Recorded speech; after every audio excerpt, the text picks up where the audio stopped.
Bonjour à tous, je suis Gabrielle Grella, éducatrice et comportementaliste canin à Le Chien Autrement.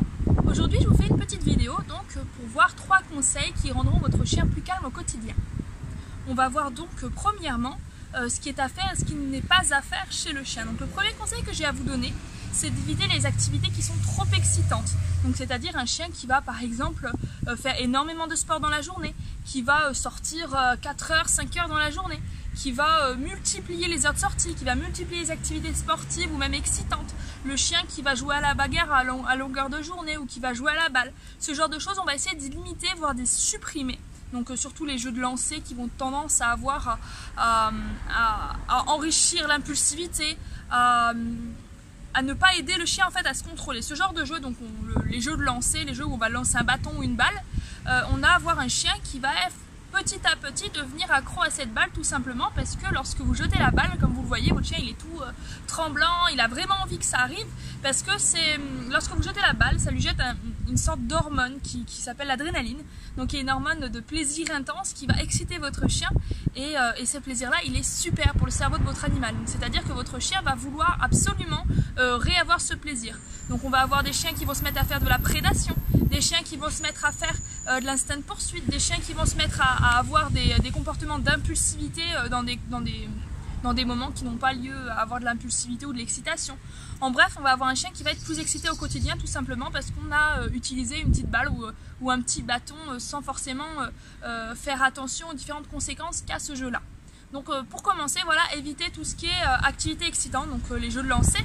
On va éviter de faire trop d'activités physiques. Donc c'est-à-dire quand on a un chien, même si c'est un malinois ou un chien de chasse ou tout ça, c'est très bien de leur faire des activités physiques et sportives, mais il faut faire attention que ces activités-là ne soient pas en surplus. C'est-à-dire il faut faire en sorte que, comme on le verra tout à l'heure, d'avoir des activités mentales plus que celles qui sont physiques, pour qu'on ait un chien qui soit équilibré au total et non pas un chien qui est tout foufou et qui ne sait pas quoi faire quand il n'y a rien à faire, quoi.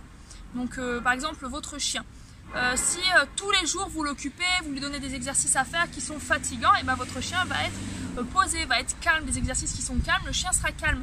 Si au contraire je veux mettre des activités excitantes, des activités qui vont le fatiguer physiquement mais qui dans un sens vont être excitantes, mon chien va vivre dans un environnement qui sera excitant et donc il sera excité. Il y a de tendance même à avoir beaucoup de chiens qui n'arrivent plus à se poser quand ils ont ce genre d'activité là parce qu'ils ne savent pas rien faire. Et ça peut causer des problèmes. On va avoir des chiens qui vont tourner en rond, qui vont aboyer, qui vont toujours chercher à faire une petite bêtise pour pouvoir soit avoir de l'attention, soit s'occuper. Donc voilà, le premier conseil que j'ai à vous donner, le premier conseil, le tout premier, le plus important, c'est d'arrêter toutes les activités excitantes en surplus que vous avez chez votre chien et plutôt vous concentrer sur des activités plus calmes. Ensuite, ce qu'on va avoir comme conseil que je peux vous donner, c'est de favoriser justement tout ce qui va être les stimulations mentales. Donc il y a les stimulations qui sont physiques, qui vont être dans l'excitation, le sport, la course, la marche, les jeux de frisbee, tout ça. Et on va également avoir donc des jeux qui vont par exemple être plus calmes. Donc on va favoriser tout ce qui va être calme, c'est-à-dire par exemple les jeux d'intelligence, les jeux de réflexion.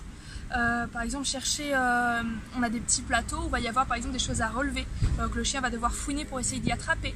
On va avoir des jeux où on doit tirer avec une corde pour permettre au chien d'avoir la friandise. On a différentes activités en fait qui vont stimuler mentalement le chien et qui vont nous permettre d'avoir un chien qui est plus calme au quotidien.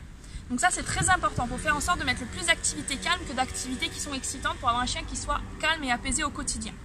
Donc qu'est-ce qu'on a comme activité calme? On a la mastication, on a les activités de recherche, on a les activités de réflexion, on a l'obéissance également. Souvent on dit moi je veux pas avoir un chien de cirque, je veux pas qu'il fasse ci, ça, l'autre. C'est travailler mentalement votre chien, c'est-à-dire lui apprendre de nouvelles choses, ça va le fatiguer mentalement et ça va lui permettre d'occuper ses besoins et son temps dans la journée. Donc c'est très bien. On ne demande pas à un chien à faire le cirque, à faire assis, couché, fait le beau, roule, fait le poirier, quoi. Non, on demande à un chien à réfléchir. C'est-à-dire que par exemple, je peux très bien moi prendre un carré en carton ou même un cahier, poser ce cahier-là, et dès que mon chien va toucher avec sa patte ce cahier-là, paf, je vais utiliser mon petit cliqueur pour sélectionner ce comportement et amener mon chien à réfléchir. Tiens, qu'est-ce qui a fait que j'ai eu une friandise?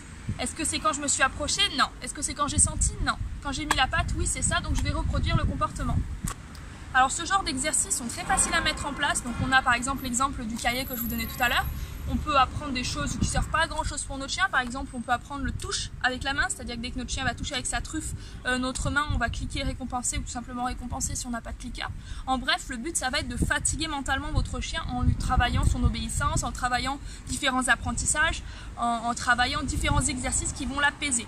Donc vous avez des exercices très simples, des exercices qu'on peut acheter en magasin, des petits des outils, donc comme je vous disais, où il va soulever des couvercles pour récupérer la friandise, où il faut tirer une corde pour pouvoir soulever quelque chose, récupérer, etc. Ça, vous pouvez les acheter dans le commerce, comme les fabriquer vous-même. Vous avez un groupe qui s'appelle les enrichissements mentaux du chien de compagnie. Donc ça c'est un groupe sur Facebook qu'une amie à moi gère et à qui je fais confiance. Donc vous pouvez vous rendre sur ce groupe là pour en apprendre un peu plus et donc trouver d'autres stimulations pour votre chien. Et puis tout simplement il y a différentes vidéos un peu de partout, vous pouvez me poser des questions si vous avez besoin de trouver des idées, je vous trouverai des sources sur le sujet. Et puis voilà, donc pour tout ce qui est stimulation, c'est très important qu'au quotidien votre chien soit stimulé mentalement, surtout mentalement. Ensuite, donc la dernière étape, donc on a vu la 1 et la 2, maintenant le troisième conseil que j'ai à vous donner, c'est de multiplier les activités de mastication. Donc un chien c'est comme un verre d'eau, donc là j'ai pas de verre d'eau pour vous montrer, mais imaginons un verre d'eau, il est tout le temps rempli de moitié ce verre d'eau. Ça représente les émotions de votre chien. Dès qu'il y a quelque chose qui se passe, une excitation, une émotion, ou même tout simplement au niveau de la journée où ça va monter petit à petit, le verre déborde et donc c'est la goutte de trop, le chien il va avoir un comportement d'excitation, de stress ou autre qui va causer des problèmes dans votre quotidien. Donc on va avoir un chien qui va courir partout, qui va détruire, qui va aboyer, qui va peut-être réagir anormalement quand il voit d'autres chiens, enfin tout ça, tout ce qui est une émotion trop forte d'un coup, ça va être causé par une mauvaise gestion des émotions. Et comment faire pour amener notre chien à bien gérer ses émotions? Tout simplement en le faisant mastiquer un maximum. Donc ça c'est un des exercices que je vous conseille. Il y en a d'autres pour apprendre la gestion des émotions. On verra ça dans une autre vidéo. Mais pour le moment, ce que je vous recommande vivement, c'est de faire 3 fois 20 minutes de mastication dans la journée à votre chien pour qu'il puisse lui-même s'apaiser et se tranquilliser au quotidien. Donc son verre qui est à moitié plein va se vider, soit il va être un quart, soit il va être vide totalement, et quand il y aura des émotions, pop, ça va monter, mais pas forcément assez pour faire déborder. Donc on a un chien qui va être plus calme, qui va être plus apaisé, et en plus de ça, on va lui apprendre à être autonome, c'est-à-dire quand je suis stressée, tiens, je vais prendre un bâton et je vais le mastiquer, je suis plus calme dans la journée quand je mastique, donc on va avoir un chien qui va prendre de l'autonomie également, on va avoir un chien qui va être plus calme tout au long de la journée, enfin c'est vraiment tout bénéfique pour vous. Voilà pour ce conseil-là. Donc la mastication c'est très important, c'est pas quelque chose à négliger, c'est un réel besoin chez le chien. Voilà, on retrouve plein d'autres besoins, mais la mastication c'est vraiment un besoin qui est important et qu'on a tendance à nous oublier en tant qu'humain parce que c'est pas un besoin qu'on reflète dans nos sociétés à nous. Donc pensez-y, votre chien c'est un animal qui a besoin de mastiquer, même s'il le fait pas tout seul, il faut l'emmener à le faire. Si jamais la mastication c'est pas son truc, vous pouvez quand même essayer de faire des activités de recherche. Voilà du coup pour la vidéo d'aujourd'hui, j'espère que ça vous aura plu. Si vous avez des questions, n'hésitez pas, donc c'est un nouveau format de vidéo que je fais là maintenant, je vais faire à thème avec une playlist, vous pourrez suivre tous les petits conseils liés à un même thème. Voilà, donc si ce concept vous plaît, si cette vidéo vous a plu, je vous laisse la liker et la partager. Si vous avez des commentaires à me faire sur la vidéo, des avis, des recommandations ou même tout simplement à me poser des questions, vous n'hésitez pas, il y a les commentaires qui sont là pour ça. Et bien voilà pour aujourd'hui, je vous dis à très bientôt et passez une très bonne journée.